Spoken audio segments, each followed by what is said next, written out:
Blind Rehab and the Evolution of an Idea. At the age of 18, as a member of the 111th Artillery in the Virginia Army National Guard, Herb Patterson was in the middle of 6 months of training when his unit was activated in 1961. He was ordered to join it at Fort Campbell, Kentucky. After serving his active duty assignment, Herb's unit returned to Richmond, Virginia. He then served 9 years with the Army National Guard and 12 years with the Virginia Air National Guard. In 1990, Herb retired from the Henrico County, Virginia Division of Police as a major and an assistant chief of police in his 28th year of service. He also retired from the Virginia Air National Guard as first sergeant of the Combat Support Squadron with a total of 21 years of service. He was forced to retire as a result of his retinitis pigmentosa. His sight had become more limited, and night vision was now a concern. "I would like to have worked longer, perhaps having a shot at chief of police," he said. "I would also like to have remained in the Air Guard a little longer."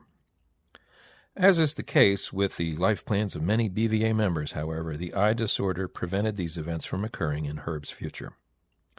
In the early 1990s, with the encouragement of his daughter and daughter-in-law, Herb began to volunteer at the Virginia Rehabilitation Center for the Blind. He assisted the instructor who taught keyboarding to blind and low-vision students.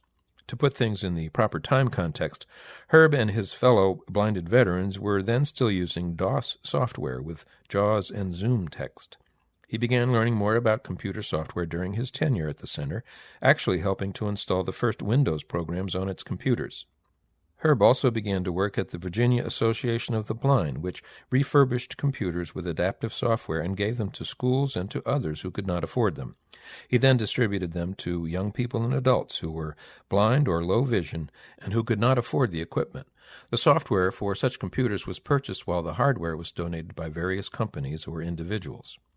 Herb did the same thing with the Lions of Virginia, which had a program to collect and refurbish adaptive equipment such as computers and CCTVs, and then take them to young people with vision problems. The Lions purchased the software and some parts and pieces needed for the refurbishing. "This is how I started helping others with blindness or low vision receive their adaptive equipment," he said. In the early 2000s, Herb started receiving blind and low-vision services at the McGuire Medical Center in Richmond. He had also placed some refurbished computers with JAWS, OpenBook, Zoom Text, and a talking typing tutor in the BVA volunteer office for training purposes in the late 1990s. Quote, "Those two experiences were my first contacts with BVA and the Visual Impairment Services team, coordinated by Evelyn Cabrera-Heatwall. It was Evelyn who helped me get registered with VA and later joined the Richmond chapter of the Blinded Veterans Association." End quote. At first, Herb did some formal blind rehabilitation training with the Blind Outreach Services therapist at the Hunter Holmes McGuire VA Medical Center. A few years later, the facility was one of several to begin a VA Vision Impairment Services Outpatient Rehabilitation, or VISR, program.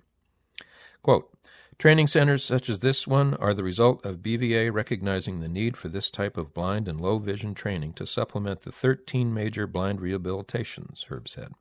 "BVA was instrumental in lobbying and supporting this effort, and I was one of the first to receive training from the therapist in our VISR program." End quote.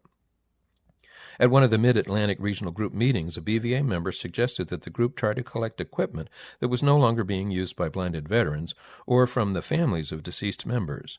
The idea was that the collective group could refurbish the equipment and get it to low vision or blind school children in the area. "We found that schools may have adaptive equipment to assist the students, but that they may not have the equipment at home due to cost," he said. "Since I was already doing some of this within our Richmond chapter, I suppose this is how I became involved with this program," he said.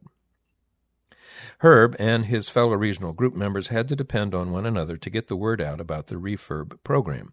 They would collect the computers, CCTVs, or any other devices that helped with low vision or blindness. The Lions of Virginia Foundation supplied the needed software: Windows X, Office programs, JAWS, Zoom Text, OpenBook, and any other special software.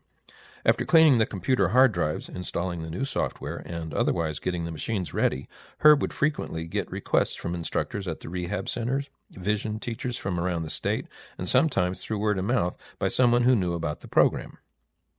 With the help of my wife and others, we would deliver the computer, set it up, and make sure the recipient could get started on it, he said. An important note is that all of the adults and children receiving the computers were taking or had taken lessons using the adaptive software, end quote. According to Herb, the feel-good personal rewards for him and his colleagues have been amazing when they have been able to get a CCTV, a computer, or some other type of adaptive equipment out to a young person who can use it to do their homework at home. They take ownership, he believes, and a new world is opened up to them, just as he himself and many of his blinded veteran friends have experienced.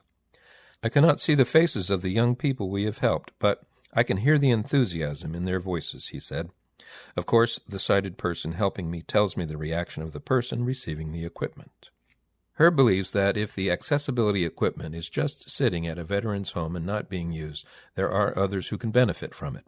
The program may not be as active as it was, but if I get a call from a teacher or from a young person's family, I will try to find the equipment that might help that student, he said. We may be blinded veterans helping blinded veterans, but we are also here to help others in the blind communities in which we live.